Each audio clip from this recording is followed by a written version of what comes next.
Le DAF Fresh Morning, c'est 104.5 tonnes de bonne humeur. Tous les matins sur Urban FM. Vous êtes sur les 104.5 Urban FM, la station urbaine, et vous écoutez le DAF Fresh Morning, le réveil matinal, le plus haut de la capitale, sur la radio, la plus haute de la capitale. Dans notre émission ce matin, on reçoit Mieko. Il est chargé de la communication de l'afrocentricité Gabon. Il vient nous parler du programme de conférence de la Perat Ama Mazama dans notre émission ce matin. Mieko, bonjour. Bonjour DAF Fresh. Merci d'avoir accepté notre invitation. C'est moi qui vous remercie. Vous êtes chargé de la communication de l'afrocentricité Gabon. C'est quoi l'afrocentricité Gabon? L'afrocentricité, c'est une association mise en place par la Perat Ama Mazama et Moléfique à Santé du côté des États-Unis. L'afrocentricité, c'est plutôt le fait de se réapproprier notre identité africaine. Voilà. Donc, nous mettons en avant le retour aux sources. Oui. Et c'est quelque chose qui nous tient vraiment à cœur du fait que... Qu'est-ce qui vous tient à cœur dans cet ensemble? Ce qui nous tient à cœur dans cet ensemble, c'est le fait que, en ce moment, on se perd, on n'arrive plus à parler la langue, on n'arrive plus à aller dans nos villages, on n'arrive plus à communiquer avec des personnes en étant qui nous sommes. Du coup, nous voyons le monde avec des lunettes d'autres personnes. Donc, comment on doit se débarrasser de ces lunettes? D'abord, prendre conscience qu'il faut le faire. Parce que vous savez que quand vous dites les lunettes d'autres personnes, les autres personnes là, ces personnes ont travaillé pendant de longues années pour qu'on porte ces lunettes. Et ce n'est pas du jour au lendemain qu'on va les enlever. Effectivement. Donc le processus commence comment? Ce combat a commencé depuis bien longtemps avec des Marcus Garvey, Chancellor Williams, ils sont pleins bien avant. Après, c'est Cheikh Anta Diop qui est arrivé dans les années 1954 avec Nation d'agriculture qui a commencé à éveiller vraiment les consciences. Et le combat du côté Kamit a vraiment commencé avec cette victoire à la conférence du Caire. Donc, et beaucoup de consciences ont été éveillées. Moi-même, j'ai été éveillé en 2015. Donc, ça fait pas longtemps. Vous avez changé, vous avez changé de vie, vous avez changé de manière de faire les choses. J'ai commencé à me poser des questions. Parce que lesquelles? Ça rentre d'abord, pour moi personnellement, c'est rentré dans l'ordre de la, la religion. Dans la religion, j'étais protestant. Et à l'intérieur, j'avais des questions, mais je ne trouvais pas de réponse. Et je suis tombé sur une conférence, je ne sais pas si on peut citer le nom du monsieur, Kofi Gomez Rek Miret, qui, lui, m'a fait prendre conscience qu'il y avait quelque chose qui n'allait pas dans ce livre de tradition. C'est comme ça que j'ai commencé à faire des recherches, à me poser des questions, à lire surtout des livres kamites. Il faut lire des livres kamites. Donc, en lisant ces livres, j'ai commencé à m'ouvrir. Ce qui a fait que je rentre même de France pour revenir chez moi. Et ça m'a ramené maintenant jusqu'à ce que parce que je suis fan. Donc, quand je suis rentré, ça m'a poussé même à m'intéresser déjà à qui je suis, qui est mon peuple fan, d'où est-ce que ce peuple vient.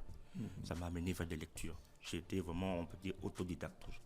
Donc, si moi j'ai pu le faire, il faut que les autres est-ce que ton cheminement, tu l'as écrit dans un livre pour partager ça aussi aux générations pour l'instant, ou bien pour l'instant, tu es dans l'expérience? Pour l'instant, je suis dans l'expérience. Avant, je rappais. J'avais d'ailleurs proposé un de mes sons dans vos radios il y a des années, en 2008. Là, ça sûrement Radio Campus. Oui, j'étais déjà passé à Radio Campus et j'avais aussi envoyé ici en 2009-2020. Donc, j'ai un peu mis le rap de côté quand je suis rentré. Pourquoi tu as mis le rap de côté? Est-ce que le rap ne pouvait pas te permettre de continuer à valoriser ce que tu as reçu comme enseignement? Je crois que je peux dire que je me suis d'abord permis de reculer pour ressurgir avec des trucs bien pleins. Quels sont les principaux éléments qui ont engagé le déclic chez toi? Aujourd'hui, tu te rends compte que si tu n'avais pas connu ça, tu ne devrais pas changer ta manière de faire. Le déclic, c'est la religion. Quand j'ai commencé à me poser des questions sur certaines choses, comme par exemple, comment s'appelle le pharaon qui a mis le peuple hébreu en esclavage? J'ai pas eu de réponse. Et dans la Bible, on parle de Ramsès, mais c'est une ville. à Ramsès. C'est une ville, mais c'est pas Ramsès. Il n'y a pas de nom. Donc c'est ce nom, et comme par hasard, c'est un pharaon. Et ce Cheikh Anta Diop a prouvé que c'était des nègres qui étaient là-bas, des noirs, pardon, pour la sensibilité des personnes.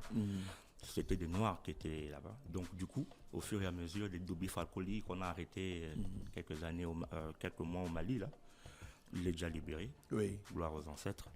Et c'est ce déclic-là. Donc le fait de voir aussi la vie de tous les jours. Qu'est-ce que tu as découvert en te réappropriant ton identité femme? Qu'est-ce que j'ai découvert? Nous sommes le peuple bantou. Bon, bantou c'est un peu...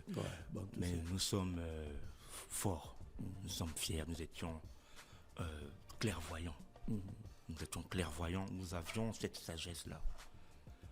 Par exemple, ce qui nous caractérise, le mariage pour tous, par exemple.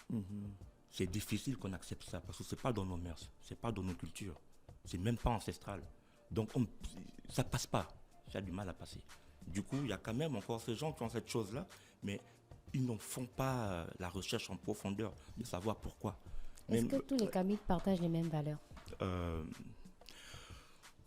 C'est assez compliqué parce que les Kamites sont des Noirs, mais tous les Noirs ne sont pas Kamites.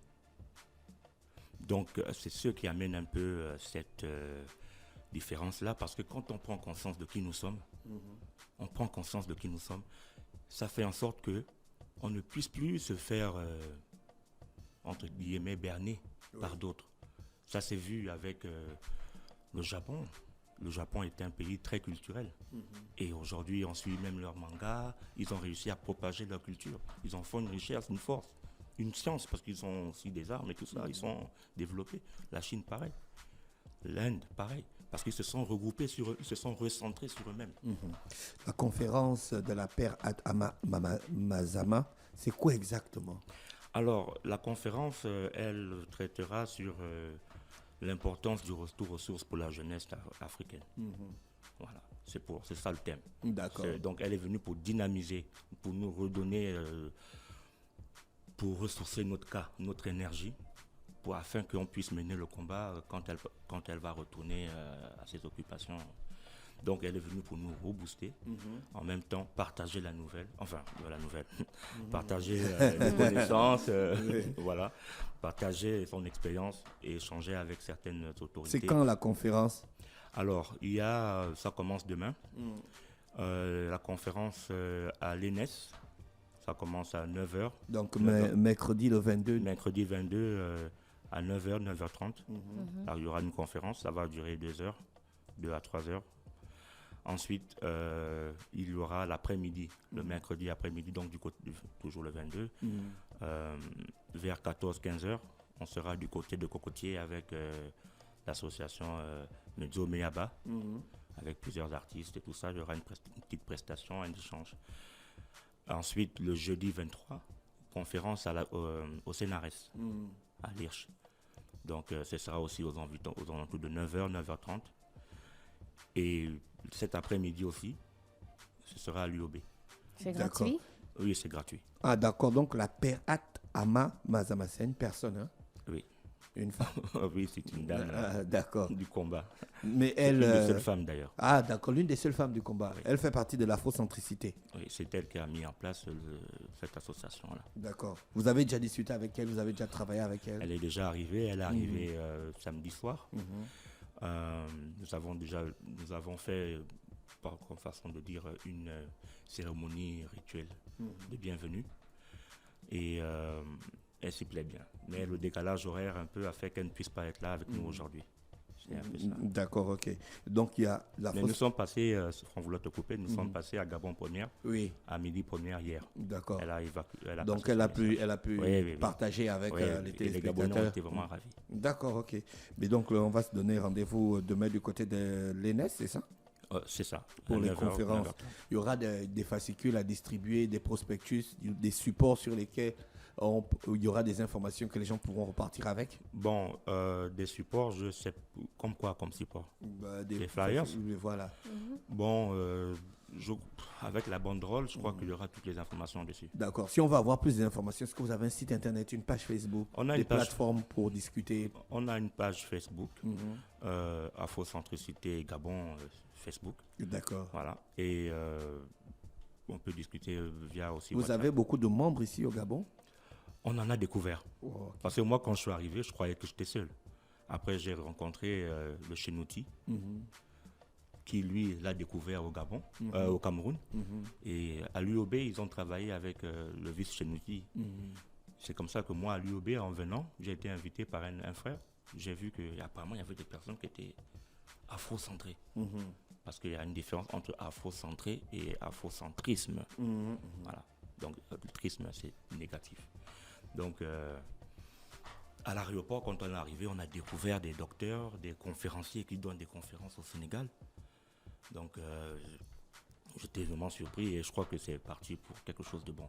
Pour la petite anecdote, le jour qu'elle est arrivée, le samedi soir, à 18h, il y avait 2 arcs-en-ciel, de 17h à 18h, 2 arcs-en-ciel. Vers 21h, 19h30, 20h, il y a eu une grosse pluie du côté de Libreville, Charbonnage et tout, mais à l'aéroport, il n'y avait pas de pluie.